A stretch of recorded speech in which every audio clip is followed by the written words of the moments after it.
Welcome to the Leaders in Payments podcast, where we talk to C-level leaders from across the payments landscape. We'll be discussing the products and services that impact the payment space today, as well as trends and predictions for the future of payments. We will also hear stories from our guests about their journeys to the top. As we look at the future of the payments industry, I really believe that where we have a huge opportunity is in what I call bringing these worlds together. And so what I mean by that is, when you look at the payments industry today, there's all this innovation and it's exciting, but it's also very segmented. In other words, we have the ISVs and we think about them very differently from the ISOs. We have banking as a service, right? Neobanks, but we think of them very different from maybe acquirers, right? And so, there's these different worlds, and then we have different types of distribution models. We have the 1099s, we have W-2. And I think the real winners in the space, when we look back in 5 years, especially in the ISO ISV world, are going to be those that bring these worlds together.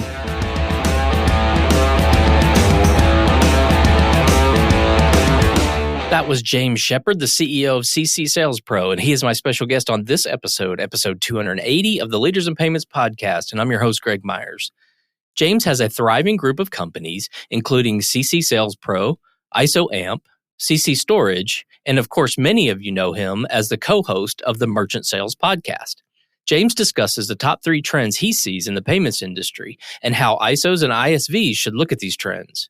We also talk about his professional and personal passions, his faith and family, podcasting, and much, much more. We've got a great episode ahead, so let's get started.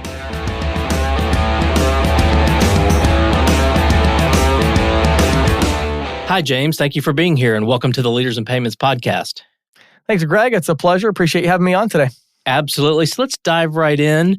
If you don't mind, tell our audience a little bit about yourself, maybe where you grew up, where you went to school, where you currently live, and if you don't mind, maybe touch on how you got involved in the payments industry.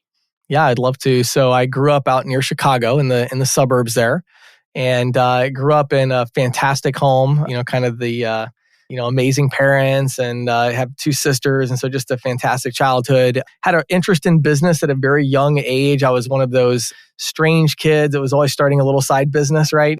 It could be the lemonade stand. For one summer, I was watching I was like a pet sitter. So I would use my bike and I'd go to people's houses to feed their dogs when they were on vacation. And so always doing crazy things like that. When I graduated from high school, I graduated on a Friday, and I went on Saturday. There was Saturday morning, the local government building was still open to be able to register a DBA for your business. I went down and started my first business, which was setting up saltwater fish aquariums, like reef aquariums. I worked at a pet store in high school, and so that was kind of my natural first step into business. I had no idea what I was doing, obviously. Ran it for maybe 6 months or so, ended up getting some wealthy clients, sold it to a competitor, and at the ripe old age of, I think, still 18 or maybe 19, I went to work at ServiceMaster, the True Green division. And the timing was just so perfect, Greg, because I got there right as the do not call registry came out. And this was like their whole business, right? Was telemarketing and cold calling. So when that came out, my boss came to me and said, "Hey, I know you're new, but I know you're entrepreneurial, and we're supposed to start doing a door-to-door sales team. I think it's a terrible idea, but if you want to do it, go ahead." And I was like, "Let's do it." So long story short, I think a year and a half later, we had 30 full-time salespeople out in the field going door-to-door selling lawn care and doing really well at it. So that was kind of the launch pad for my career, to be able to move up really quickly within that organization and train other branches on how to launch this new initiative. Fast forward a few years, I started some different businesses. My biggest business failure was actually a real estate company that I started to buy and sell houses. The timing there was like right coming up to the big real estate crash and all of that and the financial crisis. So had a huge failure there, lost a ton of money, went back to ServiceMaster, married my wife, Christina. She's from Pennsylvania, so we came out here to Pennsylvania quite a few times. I love the idea of the country and all that. And so I thought, hey, let's move out here. And like everybody in your audience, I'm sure, Greg, or most of them, I got into payments totally by accident. I was looking for what I called a real job, and I fell into payment processing, went out selling it, quickly realized there wasn't a lot of training resources, and that's kind of my forte. So started the YouTube channel, ended up starting CCSalesPro.com. And, from there, kind of the rest is history, but that's how I ended up getting into the business. Great. That's a great story. And it sounds like that sales aspect is definitely in your DNA. 100%. Most people don't know about me, Greg, is I actually also have a real passion for computer programming. And so that was also a big part of it. I would develop things in the business and even like the website design and stuff back when it wasn't as easy. So I kind of had these two things of sales and computer science that kind of have come together and worked pretty well for me in my career. Nice, nice. Well, let's talk about some of the companies that you're involved with. Obviously, you mentioned one, CCSalesPro, but there's ISOAMP, there's CC Storage, and of course, you're the co-host of a podcast called Merchant Sales Podcast. So maybe walk us through those businesses, tell us a little bit about what they do and kind of your role there. Yeah, sure. So CCSalesPro is definitely the primary, and it's actually the parent company for the other two. CCSalesPro primarily exists as a publishing company, is the easiest way to describe it. We also have under that umbrella, we have the Merchant Sales Podcast under there. We have the blog. We have the social media profiles. Also under that umbrella, we now have the ISO Alliance, which we just launched recently, which, we have ISOs coming together as kind of a mastermind. We also have consulting practice. And then, of course, the traditional publishing business, sponsors, advertisers, all of that. So that's CCSalesPro. And while I'm still the CEO of that company, I actually do have someone else, John Shirey, who I think even some of your listeners probably would know, but he actually runs that business for me as COO, which basically means he does all the work and I get all the credit. Right. Then we have ISOAMP. So ISOAMP, I actually started it as instant quote tool, 7 or 8 years ago. Back on the developer side, I actually built this tool that you could instantly create a proposal. And then my really good friend, Jack Christensen, who I went to high school with, he and I kind of went on different paths after high school for about 17 years. And we came back together. He's a fantastic developer, excellent IT professional. So we joined forces with ISOAMP to create the leader in statement analysis, full service statement analysis, meaning we're the go-to company that processors and banks will come to white label our software and our service to say they don't want to do anything with statement analysis anymore. They want to upload it and be done with it, wipe their hands of it. So ISOAMP is where we have a lot of employees there. We do a lot of different things. But basically, we use AI and human intervention to handle any statement, no exceptions. As long as we can read it, we'll do it. We'll try to automate as much as we can, but we'll fill in the rest. On that one, I'm still listed as the CEO. Hopefully, that's going to be another maybe 4 or 5 months. I already have somebody else working at the company that I'm filling into that role. And so hopefully I'll be listed as the founder of that one sooner rather than later. But we have ISOAMP. And then CC Storage is a very different business. Most people aren't as familiar with that one, but it's a property management company. And specifically right now, it's for self-storage property owners. So it's an ISV, traditional ISV. And we built that as basically an investment. But, we built that one with a CEO basically as soon as we wanted to launch it. So I have a CEO for that. We have, developers, marketing people, salespeople. So that's kind of just a very traditional startup business that CCSalesPro funds. Okay. And then obviously you're the co-host of the Merchant Sales Podcast. Maybe give the audience a little background for those that don't know about it. Yeah, so 5 years now, which is pretty crazy. Yeah, so I started out of my passion for helping merchant sales professionals and ISOs succeed. And I think for me, mainly it was I saw the changes going on and the pace of change. And I realized that the ISOs were going to have to adapt in order to survive and thrive moving forward. So I started that one in collaboration with Kate at the Green Sheet. And, Kate had reached out to me and we were like, we need to do something, on the publishing side. And I was like, look, I want to start a podcast, but I have to have a co-host. Me personally, if we're going to interview people, I would like to have a co-host so we can do different segments and stuff. And so she said, I have the perfect person. Patty Murphy is the senior editor at the Green Sheet. So I met Patty. And actually the first, 2 years, we always recorded them at my studio in Pennsylvania because Patty's only a couple hours away. And then after COVID, then we went to just doing those remote. But yeah, it's been a lot of fun. We mainly talk about how to sell more merchant accounts, whether that's as an ISV, an ISO, a processor, an acquirer. And then we also have different segments on there. Patty does the Insiders Report talking about industry trends. And then I do questions from the field where I try to handle really practical things from my consulting clients or conversations with sales professionals in the industry. So it's got a little bit of a broader feel to it now. It's a little more of a, payment processing in general, but definitely with that focus on distribution. Well, is there a single thread that kind of ties all these businesses together? Well, that's a good question. I'd say actually there's probably several threads. I think actually the first one that might be surprising is content creation. So one thing people may not realize about my business is that I have quite a few employees full-time who do things like graphic design, copywriting, video editing. We have 2 different studios. And so what we've realized is we have a really strong core competency in this ability to make content. And like as an example, CC Storage, we have a podcast called the Self-Storage Insight. I have nothing to do with that. That's the CEO of that company that does that. And he interviews self-storage property owners and experts. And then we have, all kinds of content going into that business. And so there's a core competency of content. And then the other thread that goes along with that is payments expertise. So as an example, again, CC Storage being kind of the outlier, with that one, we don't charge any software fees. We only make money on the payment processing there, and we use differential pricing for that. So it's that payments expertise that we bring, and then also that content creation. And then I guess another thread you'd have to mention that ties it together is again, that technical expertise of just, we have in-house W-2 full-time developers. And it's something that I'm just so passionate about. I spend a lot of time working with our developer team and with Jack in particular. And so I look for things where there's a tech play, where generating content for distribution is going to be really powerful, and where we can bring payments expertise to differentiate. In the payments and fintech industry, merchants and their customers have increased expectations around omnichannel commerce. So in collaboration with NMI, the fully integrated payment solution built to scale, we've launched the Be Solid campaign, where in this series, we'll explore the ability to accept payments anytime, anywhere, using any device. We'll dive deep into mobile acceptance via contactless, tap on phone, QR codes, wallets, and more. We will hear from companies like Authvia, Cantaloupe, Google, and more. To listen to the latest episodes, visit leadersinpayments.com or nmi.com/resources/podcasts. In a world full of squares and stripes, be solid. Well, let's turn to the payments industry. And when you look at the space that we're in, and obviously since you're very in it and you have a podcast, so you're creating a ton of content, what do you see as kind of the top 3 trends right now? That is a really good question. I think the first one I'd have to say is verticalization, which I don't think is actually a word, but I use it all the time. Everyone knows what it means, right? Yeah. So verticalization, I think, is having a massive impact on the entire industry, maybe even more than some of the companies realize. And what I mean by that is, as we see the rise of APIs and these integrations that are making it easier to build things that are more specialized, it's impacting everything. I mean, look at banking, the verticalization of banking even, and the segmentation of that market.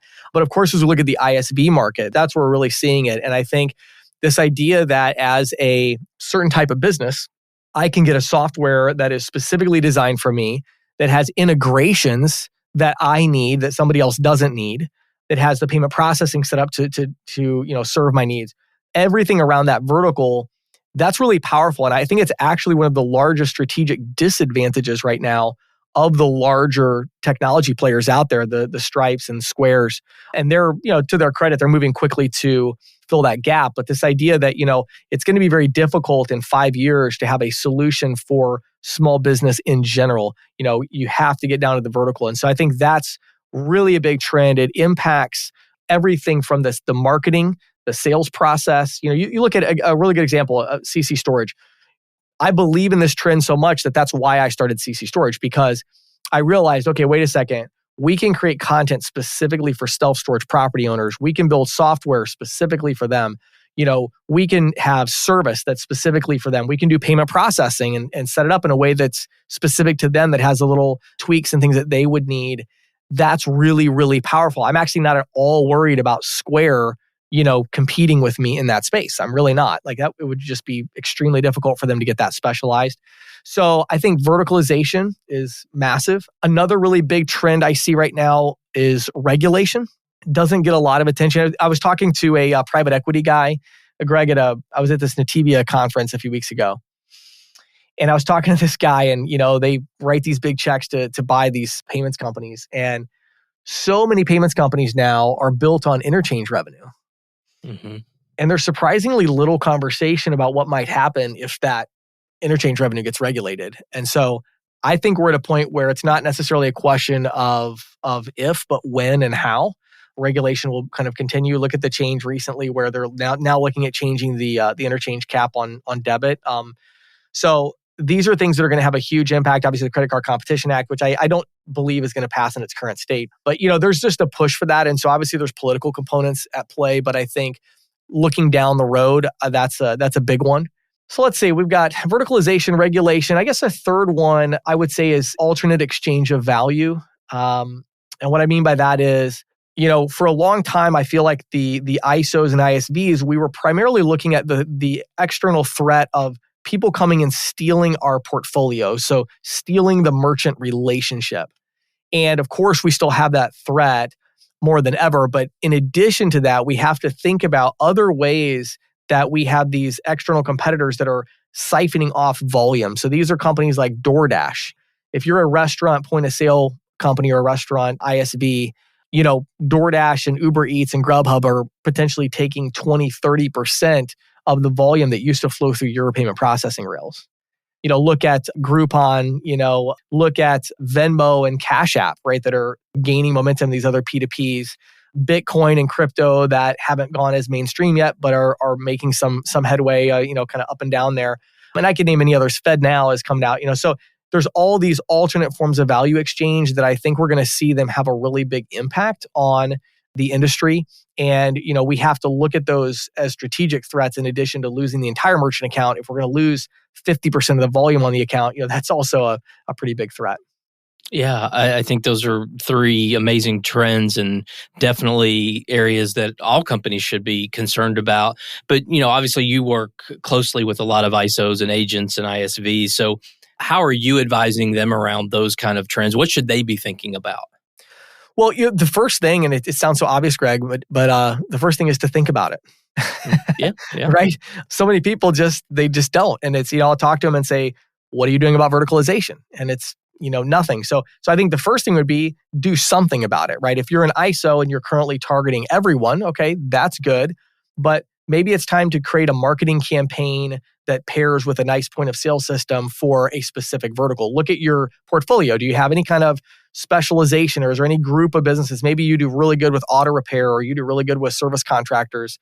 Maybe you pull that out and say, we're going to keep doing exactly what we're doing now that's successful. But as we see this market pressure, in addition to that, we're going to go specifically after this vertical, and we're going to design a campaign. We're going to get a technology partner. Maybe we're even going to acquire an ISV or build our own or something like that. And so, I think you have to go with that, and you have to actually have an operating plan. I don't think you have to throw everything out the window and say, let's start from scratch. I think it's a transition. It's an iterative process, but we have to begin that transition today and start taking those action steps. I think for verticalization, it's funny. That one to me isn't complicated, right, Greg? It's just, you got to think about it and you got to do something different than what you're doing now and embrace the fact that this is a reality, that business owners can get a really, really good solution tailored to them. And you need to start thinking about that and building to that trend. The others, as far as regulation, staying in the loop, reading publications, listening to podcasts like yours as well, and just understanding the trend and what's happening, and then thinking about the ramifications. Okay, let's assume that interchange gets regulated, right? What would I do about that? Let's think about that. And then the same thing with these alternate forms of payment, of just thinking strategically about them and how we're going to adapt. And so, with the verticalization, it's easy. With regulation and alternate exchange of value, it's a lot harder, because especially with alternate exchange of value, you have to balance the idea of giving the merchant and the consumer the experience that they want with bringing in a profit. What do you do about the fact that your merchant wants to accept Venmo? I mean, right. What do? You say, there's no reason to tell them no. And so I think with that, there has to be this long-term belief that if I give my merchants the best experience, I'm going to also find ways to monetize that experience. So I'm not purely short-term, I'm thinking more long-term there. And so there are some really interesting things out there and companies that are doing things to monetize that volume, but it's just too early to tell how that's going to work out. Look at crypto, right? Like, if you put a gun to my head and said, what's going to happen in 10 years with crypto? I have no clue. Nobody does, So I think a lot of these things, you just got to be aware. You got to think about them, be strategic. But I think verticalization is the one that you can really take strong action on today. All right. Well, let's turn back to you for a minute. What are some things you're passionate about? Maybe one professional passion and one personal passion. Yeah, on the professional side, Greg, it's just so interesting to me. As your career evolves and as you're blessed with success and things like that, you just start to care about different things. Today, what I care about is, in the business side, is I care about people selection and training people, developing people. That's the whole game. Like I said, I mentioned I have somebody right now who I'm kind of working with and to get to the point where she's ready to become CEO of ISOAMP. And, that's a huge thing to me. Working with people like John, working with the CEO of CC Storage, and then all the other employees we have at our company. We have a pretty big team of salary employees here. And so that's where I put my time as far as the business. And that's what's I'm most passionate about. I love seeing people take responsibility and then coaching them and mentoring them and seeing them really just run with that and even do more than I would be able to do with it because they develop that expertise. So people selection. The other thing is really it's about capital allocation. It doesn't sound sexy or whatever, but it's the truth. I mean, when you get to a certain point in business, it's about where are you going to put your money. We don't use outside capital other than some, minor debt here and there, but we don't have investors with any of these businesses. And so, we have to be very careful. I think that's one of the advantages we have, but also a disadvantage. So we have to look at that and say, okay, we have to be really intentional about what we're going to do with our money and where we're going to put it at. So it's about capital allocation and people selection and training. That's where I spend all my time basically with the business other than, making content and giving back in that way. Because I do love the payment space. It's kind of gotten in my blood now. It's 14 years and, I can't stop thinking about it and I love it. So I think that's crucial. Other things people might not know. I mean, I'm very much a committed Christian, very involved in my church. Actually, I came back from the church office today to do this recording. So I lead the youth group at our church right now. And we have about 35 or 40 teens that come to our youth group. And so I'm super involved with the church there and have been in some way or another and really involved in that type of ministry work for 20 years. And so that's the other thing I'd say on the personal side. And of course, I mean, all of that is trivial compared to my family. I have my wife, Christina, and I've been married for 16 years, madly in love with each other. I have a fantastic relationship. And then I have 4 kids. I have a 13-year-old, 11-year-old, 5-year-old, and 3-year-old about to be 4. And so people are always like, hey, James, were you at that last show? It's like, no, I was putting my kids to bed. I was taking them to school in the morning. So I don't travel too much at this stage of my life because I just love being around my family and my kids and my wife. And I just have a super blessed life and I'm enjoying every minute of it. Awesome. Well, thanks for sharing that. I appreciate it. Well, let's pivot to something near and dear to my heart, which is podcasting. So I know this may be a challenging question to answer, but do you have a top maybe 2 or 3 episodes that you've done that you could talk about? Yeah. So since I asked you this question when I interviewed you on my podcast, I was ready for this one coming from you, right? So it is a very tough question, actually. I was looking through. I have to point out, as you did, actually, I have to point out the very first episode, which was setting your ISO apart. It was 5 years ago, and it was with my really good friend, Brian Kamstra. At that time, Brian was the president of Retriever Merchant Solutions, which they've since been acquired by Payrock and Jim Oberman there. And so one of the other episodes I did that was really, I thought, so interesting was actually with Jim Oberman after the acquisition. And we got to talk for a long time about where he sees the industry going, the integrated payments. So, the one with Jim Oberman is really good. And then the other one I have to mention, you brought it up on when I was interviewing you as well, but we had Obi Rawls. We've had him a couple of times in the podcast, and we talked about overcoming barriers to growth in payments. And we just went through kind of what are these barriers you face as the CEO of an ISO or an ISV, and Obi's thoughts on how to overcome them. So there's 3 of them that I found to be particularly interesting and great conversations to look back on. Yeah, it's hard, isn't it? I mean, it's really hard. I mean, you think that one was the best, and then you say, "Well, wait a minute, this one was good too." So it's really, challenging when you're sitting in this seat of where you're just absorbing the information, and then you often connect on a personal basis with some of these people as well. So it does make answering that question a challenge. Yeah, for sure. Well, I highly recommend that all of the listeners of my show also listen to yours. Merchant Sales Podcast is the name. Maybe tell everyone how they can learn more about the show. Yeah, sure. They go to CCSalesPro.com. Just click on podcast that's there. And of course, you can go on Spotify, SoundCloud, Apple Podcasts, wherever you like to listen to podcasts, and just look for Merchant Sales Podcast and you will find it right there. Well, James, we've covered a lot of ground so far. Is there anything else you wanted to cover before we wrap up the show? Greg, one thing I was thinking about is that as we look at the future of the payments industry, I really believe that where we have a huge opportunity is in what I call bringing these worlds together. And so what I mean by that is when you look at the payments industry today, there's all this innovation and it's exciting, but it's also very segmented. In other words, we think about we have the ISVs, and we think about them very differently from the ISOs. We have, banking as a service, right? Neobanks, but we think of them very different from maybe acquirers, right? And so, there's these different worlds, and then, then we have different types of distribution models. We have the 1099s, we have W-2. And I think the real winners in the space, when we look back in 5 years, especially in the ISO ISV world, are going to be those that bring these worlds together. The companies that say, you know what, we're going to take our ISO that has all this distribution and we're going to build out one or more ISVs for specific verticals. And we're going to figure out how to help agents sell these solutions. It's going to be, the ISV that figures out how to make the right strategic partnerships. It's going to be the neobank that figures out how to also create the credit card processing side that goes together with it really well. So I think as we look right now, we see so much innovation in these kind of silos. And, the real winners, I believe, are those that are going to look at these different innovations and figure out how to put these pieces together. It's not easy. It's certainly very expensive. I can tell you that from personal experience. Trying to shift gears, trying to do something different is expensive. It can be frustrating, but it's also the most rewarding thing as you look into the future and say, what do we need to create as a company to better serve the market, and to think about it from that perspective. So I would just encourage everybody out there in this industry.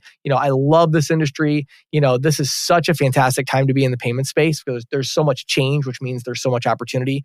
But at the same time, we got to be careful not to get stuck in our silo and say, well, this is how we make money. This is how we service merchants. And it's time to zoom out a little bit and figure out how we can bring things together to provide the solution that I think merchants really want and need at this time. Yeah, I think that's a great vision and a great way to wrap up the show. So James, thank you so much for being on the show. I know your time is very valuable, so I really appreciate you being here today. Thanks, Greg. Thanks for having me. Absolutely. And to all your listeners out there, I thank you for your time as well. And until the next story. Thank you for joining us this week on the Leaders in Payments podcast. Make sure you visit our website at leadersinpayments.com, where you can subscribe to the show and where you'll find our show notes. If you enjoyed listening, please share on your social channels as well.